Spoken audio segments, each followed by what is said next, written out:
Değerli arkadaşlar, yepyeni bir videoyla karşınızdayım arkadaşlar. Şimdi tesbihlerimi size göstereceğim. Şöyle arkadaşlar, eski yeşil bir tesbihim var. Esasen çift renkli. Şöyle detaylarını size göstereceğim. Bu çift renkli tesbihimizi hatırlıyorsanız bir vesileyle göstermiştim. İmamesini tıraşlamıştım biraz. Bunu yurt dışında bir arkadaşa yapmıştık. Buraya bir isim yazmıştık.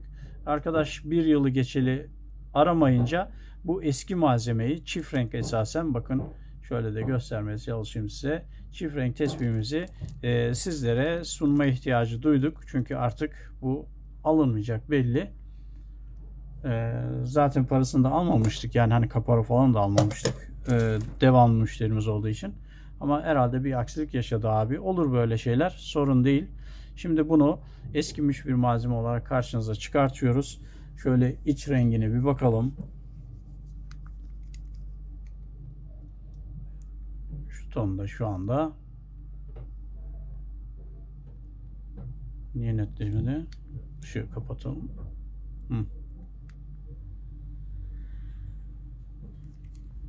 İçi yosun yeşili tonunda arkadaşlar. Üstten bakıyoruz böyle. Bakın çift renk. Bir tarafı şeffaf, bir tarafı biraz daha koyu, yarı saydam gibi. Böyle bir malzeme.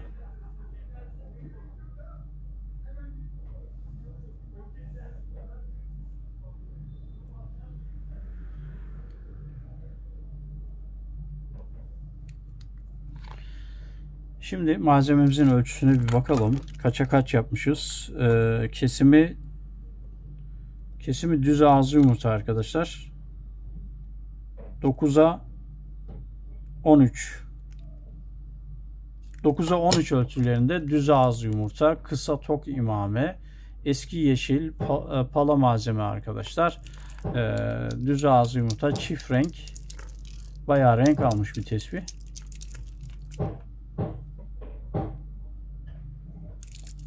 Şöyle göstereyim size. Kalın delik. Hiç çekilmemiş bir tesbih olduğundan biraz yeni yapılan tesbihlere benziyor ama sertliği çok iyi. Malzemenin çıtırlığı da hissedilir derecede elinizde kendini hemen hissettiriyor arkadaşlar. Evet, şöyle diyor ki beni 10 dakika çeksen coşacağım diyor. Öyle bir tesbih yani arkadaşlar. Evet. Sahibine hayırlı olsun diyelim şimdiden. Şimdi şöyle bırakalım. Evet. Bir tane de yine eski bir malzememizdi bu. Bu malzememizin koduna bakalım. S83'tü arkadaşlar bu malzeme. Bayağı beklemiş bir malzeme. Bu malzemeden şimdi model bizim modelimiz, işçilik bizim işçiliğimiz ama hassas işçilik yapıldı arkadaşlar. Bilginiz olsun. Model bizim ama işçilik hassas, kumpas hassasiyeti milimi milimine dikkat edilmiş bir işçilik. Bunun da ölçülerine bir bakalım. 8'e 12 8'e 12 kesimine bakıyorum arkadaşlar. 8'e 12 yumurta kesim gibi bir tesbihimiz. Böyle esasen düz ağız bizim modelimiz. Ama tam düz ağız yapılmamış. Düz ağız mı acaba diye dedim, hani usta düz ağız mı yapmış? Düz ağız değil. Yumurta gibi yapılmış bir tesbihimiz arkadaşlar. S83 malzemeden 8'e 12 yumurta kesim bir tesbih.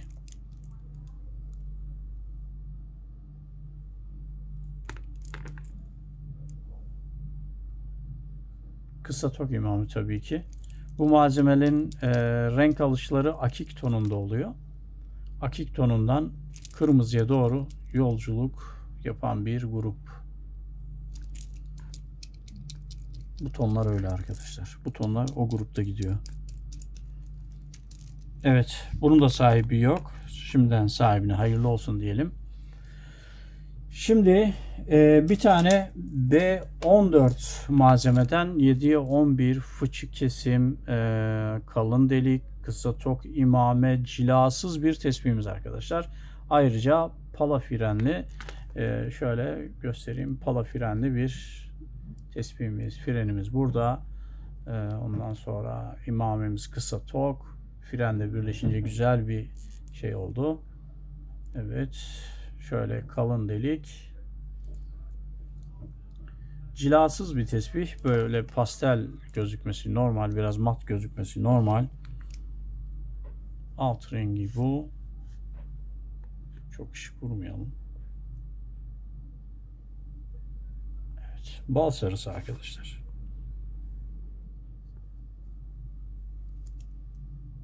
Evet.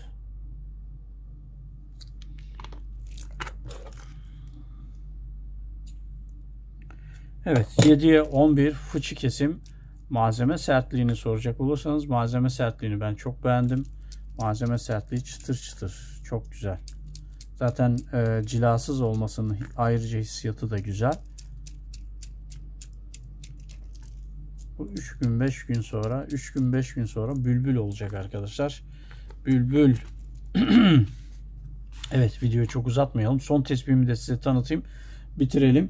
Şimdi B03 malzemem var burada. B03 malzememden yapılmış hassas bir işçilik. Şöyle kumpasına bakalım. 12'ye 14. Kumpasla baktık. 12'ye 14. Arkadaşlar B03 malzememizden yapıldı. Bakayım malzeme parçası burada varsa hemen göstereyim. Evet, varmış. Çok güzel. Çok güzel, çok güzel. Bakın arkadaşlar, malzememiz sarı tondaydı. B03 tespihimiz hassas işçilik. Ayrıca kırık imame. Evet.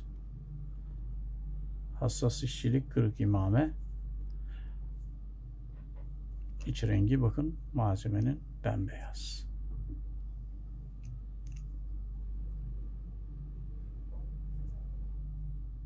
Harika. Bu malzememiz zamanla sarı rengine dönecek. Sonra yavaş yavaş kırmızıya yolculuğu başlayacak arkadaşlar.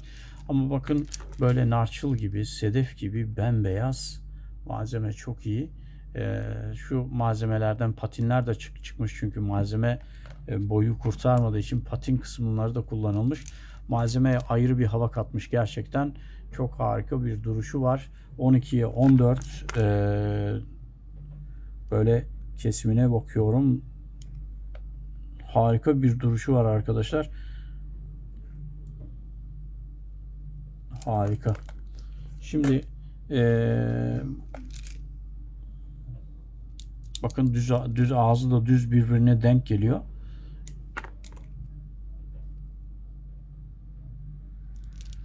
Şöyle detaylarını size göstereyim. Kırık imame, hassas işçilik. Ustamızın Mehmet Çerçi'nin kendi imamesi. Mehmet Çerçi'nin kendi işçiliği arkadaşlar bu arada. Malzemenin sertliği çok iyi. Eski bir malzemeydi çünkü bu arkadaşlar. Çok eski bir malzeme.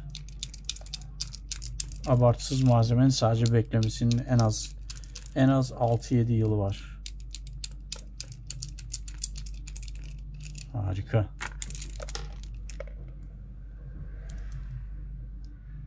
Görüntü olarak da çok güzel. Gerçekten çekim hissiyatı, dokunuş hissiyatı hepsi birbirinden güzel. Malzememiz çok güzel olmuş. Böyle eskimiş malzemeleri kaçırmayın arkadaşlar. Yani gayri ihtiyarı burada beklemiş, gözden kaçmış öyle malzemeler oluyor. Onları kaçırmayın arkadaşlar. Onları muhakkak tespih yapın. Çünkü malzeme olarak da bekledikçe, renk aldıkça, eskidikçe gerçekten değişiyor.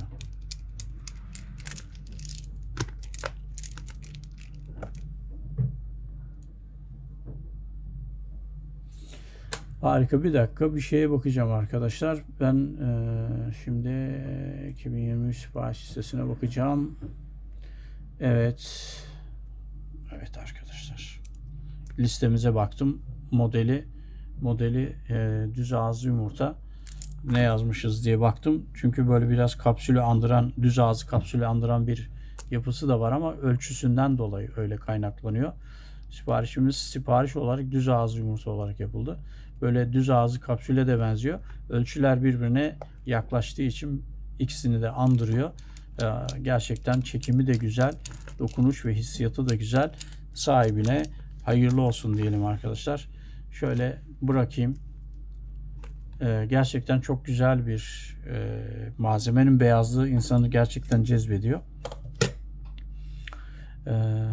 Başka ne söylenebilir? Bu malzemesi yok arkadaşlar. Bunun malzemesi yok. Bunun malzemesi de yok. Bundan çıkabilir. Çıkar. Evet, bundan çıkar. B14'ten sipariş olur. B03'ten de bakayım şu vitrinime. Yani bu boy daha çıkacak bir kalıbım daha var. Bilginiz olsun. Beni izlediğiniz için teşekkür ederim. Başka bir videoda buluşmak üzere. Hoşça kalın. Sağlıcakla kalın arkadaşlar.